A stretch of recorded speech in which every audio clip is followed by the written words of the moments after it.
One of the first things I always ask people who come to us is, how long have you been living in Spain?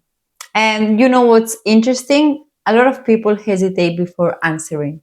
They go quiet for a second, some even laugh nervously because they are embarrassed to say the number out loud.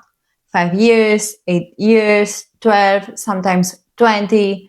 20 years living in Spain and not feeling confident in Spanish.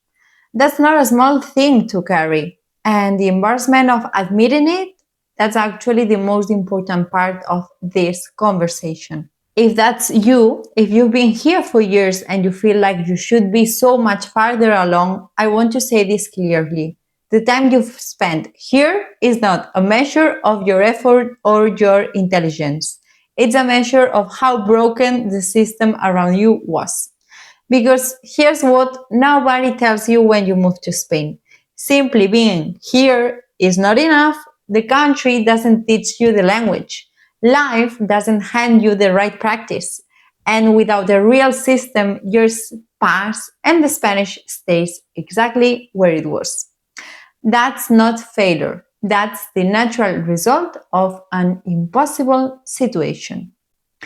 Here's what actually happens over those years. And I want you to recognize yourself in this because understanding the pattern is the first step to breaking it. You arrive in Spain. You are motivated. You are going to learn the language, meet locals, integrate. But then life happens. Work in English, a social circle that's mostly English speaking, a partner who handles the Spanish.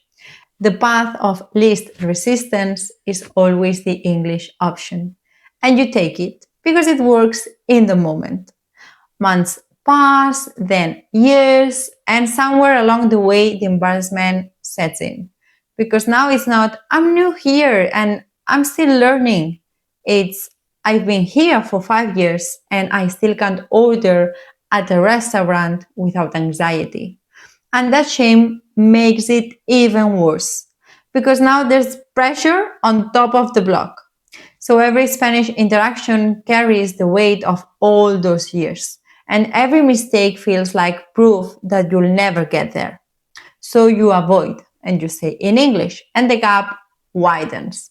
And the longer it goes on, the harder it feels to start. That's the circle. Not laziness, not lack of intelligence. A circle that feeds itself and that no one designed a way out for you.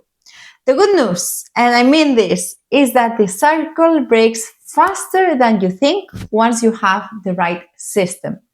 Because the Spanish isn't gone, it's been accumulating quietly all those years. You've been absorbing more than you realize from conversations around you, from TV, from daily life. The foundation is there. What's missing isn't knowledge, it's activation and a safe place to start using what's already in there without the weight of all those years sitting on top of it. The shame of I've been here 20 years doesn't have to be a reason to keep waiting. It can be the reason to finally stop because the alternative is another year and another. And at some point, the question stops being, why haven't I done this yet? And starts being, why did I wait so long? On the call, we're going to ask you how long you've been in Spain, and we want you to answer without embarrassment. Because whatever the number is, it's not the point. The point is what happens from here. The years behind you don't determine the months ahead. The system does. See you very soon.